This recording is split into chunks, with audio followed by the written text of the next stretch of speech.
Hello guys, cyber भैया में आप सबका फिर से स्वागत है। This is lecture 5 of digital forensic series, जिसमें हम डिजिटल फॉरेंसिक के बारे में जान रहे थे। आपने अगर पुरानी वीडियोस नहीं देखी हैं तो पहले जाकर देखो, इस वीडियो पे आओ, बहुत क्लियरिटी होगी। तो इस वीडियो में आज हम डिस्कस करने वाले हैं प्रिंसिपल्स ऑफ डिजिटल फॉरेंसिक, मतलब रूल्स ऑफ डिजिटल फॉरेंसिक, मतलब गाइडलाइंस ऑफ डिजिटल फॉरेंसिक, जो जनरली हम फॉलो नहीं करते बट यहाँ करना पड़ेगा। क्यों?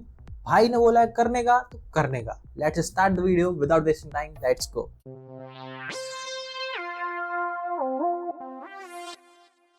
Principles of digital forensic. Digital forensic की क्या क्या प्रिंसिपल्स हैं, क्या गाइडलाइंस हैं, क्या रूल्स हमें फॉलो करने हैं कि हम proper identification, collection, preservation, analysis and presentation कर पाए। अब ये क्या है? ये प्रोसेस है डिजिटल फॉरेंसिक की, जिसको हम समझ लेते हैं। पहला होता है आइडेंटिफिकेशन। इसका मतलब कि हमें पहले तो एविडेंस को क्राइम सीन पर जाकर आइडेंटिफाई करना होता है कि कहाँ कहाँ से हमें एविडेंस मिल सकता है। इसके बाद हम इसको कलेक्ट करते हैं, फिर हम प्रिजर्व करते हैं, इसके बाद हम इसको एनालाइज करते हैं, फिर हम इसके बाद कोर्ट में ले जाकर इसको प्रेजेंट करते हैं। तो ये जनरली डिजिटल फॉरेंसिक की एक प्रोसेस होती है, जिसको एक राइट वे में परफॉर्म करना बहुत जरूरी है, जिससे कि हम इंटीग्रिटी को मेंटेन करके रखें, ऑथेंटिसिटी वगैरह बना के रखें, जिससे हम लीगल कंसिडरेशंस और इन्वेस्टिगेटिव कंटेस्ट के अकॉर्डिंग चल पाए। ठीक है, जिसमें पहला आता है सिक्योरिंग द क्राइम सीन। सबसे पहले तो जो भी क्राइम सीन है जहां पर अटैक परफॉर्म हुआ है, क्राइम हुआ है, उसको सिक्योर कर दो सबसे पहले। ठीक है, जिससे कि हमारी अनऑथराइज्ड एक्सेस ना हो पाए, हमारा एविडेंस वहां से अल्टर ना हो पाए, चेंज ना हो पाए। तो इसमें पहला पॉइंट आता है कि preventing access to digital evidence. सबसे पहले तो भाई जो हमारा डिजिटल एविडेंस मिल गया है उससे सारी एक्सेस हटा दो, जैसे कि restrict physical and digital access to the affected systems.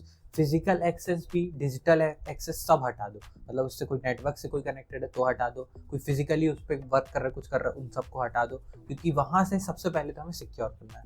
इसके बाद यहाँ पर कुछ सील्स, लॉक्स और एक्सेस कंट्रोल मेजर्स का यूज किया जाता है, जिससे कि हम अपनी स्टोरेज डिवाइसेस को प्रोटेक्ट कर लें। इसके बाद हमें ensure only authorise personnel are allowed to handle the evidence. मतलब अब आपकी टीम के मेंबर, फॉरेंसिक टीम के जो मेंबर है, सिर्फ वो ही वहां पर जाकर कुछ परफॉर्म कर पाए, उसके अलावा कोई और परफॉर्म ना कर पाए। कोई भी एक्शंस, कोई भी चीज कोई और वहां पर ना छू पाए। सबसे पहले तो हमें सबको अवॉइड कर देना होता है। इसी में दूसरा पॉइंट आता है सिक्योरिंग में कि डिस्कनेक्टिंग वायरलेस कनेक्शन। अब यहाँ पर हमने फिजिकली तो लोगों को हटा दिया, सब कुछ कर दिया, बट अभी भी डर है, क्योंकि वहाँ अगर वो इंटरनेट से कनेक्ट है, वाईफाई से भी कनेक्ट है, मतलब वो इंटरनेट से कनेक्ट है और कोई उसको मॉनिटर, कोई रिमोटली उसको चेंज कर सकता है, डिस्ट्रॉय कर सकता है। तो यहाँ पर disable all active network interface including wifi, Bluetooth, mobile connection, सब भाई सब हटा दो, पूरे कनेक्शन हटा दो, बंद कर दो। प्रिवेंट रिमोट एक्सेस और डेटा मैनिपुलेशन। इससे क्या होता है, रिमोटली कोई हमारी एक्सेस नहीं ले पाता है, डेटा को मैनिपुलेट नहीं कर पाता है, हमें आइसोलेट करना पड़ता है डिवाइसेस को, जिसके लिए हम फैराडे वैक्स वगैरह का यूज़ कर सकते हैं। सील्डेड कंटेनर्स का भी यूज़ करते हैं हम यहाँ पर।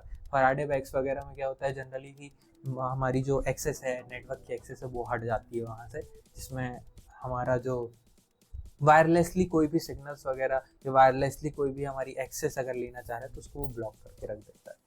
ठीक है, यहाँ पे फायरवॉल्स वगैरह का भी जनरली लोग यूज़ करते हैं, उसको भी मॉनिटर वगैरह करते हैं कि इसको कैसे यहाँ से एक्सेस हटाएं कि कोई थर्ड पार्टी हमारा एक्सेस ना ले पाए। डिवाइसेस बंद कर देते हैं, डोंगल्स वगैरह जो भी रहते हैं, dongles, models, routers sorry, switches, ये सारी चीज़ें सब ऑफ करके रख देते हैं, जिससे कोई रिमोटली हमारी चीज़ को एक्सेस ना कर पाए। नेक्स्ट आता है हमारा documenting all process and connection. अब इसके बाद भाई जो जो चीज़ें हम परफॉर्म कर रहे हैं, मतलब हम नेटवर्क को बंद कर रहे हैं, हम वहाँ पे कुछ लोगों को हटा रहे हैं, कौन कौन वो एक्सेस ले रहा है, ये सब चीज़ों की डॉक्यूमेंट करना इन सब चीज़ों को बहुत ज़रूरी होता है फर्दर इन्वेस्टिगेशन के लिए, और एक प्रोफेशनलिज्म मेंटेन करने के लिए, एक लीगल वे में चीज़ों को परफॉर्म करने के लिए। तो ये बहुत ज़रूरी होता है, जिसमें हम देखते हैं create details logs of all activities perform during the crime scene securing process. Secure करने के लिए जो जो प्रोसेस हमने की वो सब लिखना बहुत ज़रूरी है। कैप्चर स्क्रीनशॉट ले लो, फोटोज ले लो, initial state of devices and connection. जैसा डिवाइस पहले दिख रहा था उसकी सबसे पहले तो फोटो लो, स्क्रीनशॉट्स लो, जिसको हम डॉक्यूमेंट करके रखेंगे। फिर इसके बाद बात करें तो record the status of running processes, open network connection, hardware configuration, ये सब चीज़ों का रिकॉर्ड लो। तो ये बहुत ज़रूरी है मेंटेन करके रखना। तो ये हमारा सिक्योरिंग द क्राइम सीन वाला स्टेप हमारा यहाँ पर खत्म होता है। अब हम नेक्स्ट स्टेप की तरफ बढ़ते हैं तो नेक्स्ट है लिमिटिंग एविडेंस इंटरेक्शन, मतलब सबसे पहले तो हमें एविडेंस से सारे इंटरेक्शंस को लिमिट कर देना, हटा देना, जिससे हमारा कोई भी डेटा या कोई भी हमारा जो एविडेंस है वो अल्टर ना हो पाए, कोई भी एक्सीडेंटली, इंटेंशनली, इनइंटेंशनली कोई भी डेटा हमारा वहाँ पर चेंज ना हो पाए। तो सबसे पहले इसमें पहला पॉइंट आता है कि कैप्चरिंग द रैम।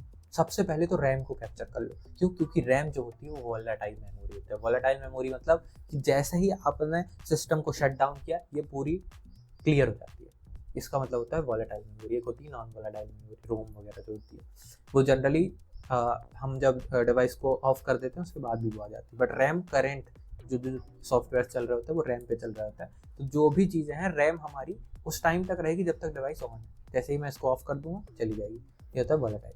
तो इसको कैप्चर करना बहुत ज़रूरी है, क्योंकि ये अगर सिस्टम बंद हुआ तो ये चली जाएगी। अब इसके बाद क्या होता है, use forensics tools to capture memory images before shutting down. ठीक है, ये तो हम समझ गए। Perform analysis on memory dump to uncover traces of cyber attacks और मलिशियस एक्टिविटीज। मेमोरी डंप वगैरह करके हमको रखना पड़ता है इस केस में। नेक्स्ट हमारा पॉइंट है परफॉर्मिंग कोल्ड बूट अटैक्स। अब ये क्या होता है, देखो अगर हमारा यहाँ पर जो हमारी रैम को कैप्चर करने वाला स्टेप है वो पॉसिबल नहीं हो पाता है, किसी कारण से हम नहीं कर पाते रैम को कैप्चर, तो फिर हमें ये करना पड़ता है। इसमें हम क्या करते हैं, जनरली हम डेटा को रिट्रीव करते हैं, सिस्टम को रीस्टार्ट कर देते हैं, क्विकली डंपिंग मेमोरी कंटेंट, वहाँ पर हम मेमोरी को डंप करते हैं। तो ये होता है हमारा performing cold boot attacks. This matter is useful when encryption keys और sensitive information reside in memory. इसके बाद care must be taken to avoid further corruption during this process. बहुत केयर से करना पड़ता है जिससे हमारा कोई भी डेटा करप्ट ना हो। लास्ट आता है हमारा मेंटेन चेन ऑफ कस्टडी। ये वही होता है, इसका मतलब होता है, एक बार हम इसको रीड कर लेते हैं। The chain of custody refers to the chronological documentation. ठीक है, डॉक्यूमेंट करना ही होता है हमारा। That records the handling of transfer, storage of evidence. The principle ensures that the evidence remains credible, भाई जैसा है वैसा रहे, admissible in legal proceeding, proper chain of custody involves. ठीक है, प्रॉपर चेन ऑफ कस्टडी बहुत ज़रूरी है डॉक्यूमेंटेशन के लिए। कौन सा डेटा तुम्हारा ट्रांसफ़र हुआ, कौन सा डेटा शेयर हुआ, किस किस ने उस पर वर्क किया है, और कौन सा डेटा किस किस बीच में कौन कौन से स्टेप्स उसमें परफॉर्म हुए हैं, उसके फिंगरप्रिंट्स, उसके सिग्नेचर्स, उसकी फोटोग्राफ, सब कुछ इसमें हम मेंटेन करके रखते हैं। तो अब हमारा इसका पहला पॉइंट आता है recording the sequence of evidence collection. सबसे पहले तो हमें सीक्वेंस क्या हमने परफॉर्म किया था एविडेंस को कलेक्ट करते टाइम वो लिखना जरूरी है। जैसे track each steps in identifying, collecting and transporting evidence, ensure proper packaging and labelling of storage devices to avoid misplacement. ठीक है, तो यहाँ पर हमें क्या करना होता है कि प्रॉपर पैकेजिंग करनी होती है, लेबलिंग करनी होती है हर एक चीज़ की, स्टोरेज डिवाइस की, जिससे कि कोई भी यहाँ पर मिसप्लेसमेंट ना हो पाए। Use forensic matching techniques to create bit by bit copies of original data. तो ये सारे जो स्टेप्स हैं ना, इनका हमें रिकॉर्ड भी रखना होता है और ये परफॉर्म भी करने होते हैं। तो हम जनरली सबसे पहले तो जो हमारा एविडेंस है उसकी कॉपी बना लेते हैं बिट बाय बिट, जिससे कि हमारे ओरिजिनल डेटा में कोई भी चेंज ना हो पाए। Record who access and handle the device. तो मैंने आपको ये बताया कि किस किस ने हमारे उस डिवाइस को छुआ, भले वो आपके टीम के मेंबर हो, उसका रोल क्या था वहाँ पर, किस लिए उसने वहाँ पर उस एविडेंस को छुआ, क्या परफॉर्म किया, ये सारी चीज़ें हमें यहाँ पर लिखनी होती है। तो यहाँ पर ये होता है हमारा टॉपिक खत्म। अगर टॉपिक समझ में आया है, मज़ा आया पढ़ने में, तो चैनल को सब्सक्राइब कर देना, बेल आइकन प्रेस कर देना, और ऐसी वीडियोस देखने के लिए हमारे साथ बने रहें। तब तक के लिए take care, bye bye and see you again.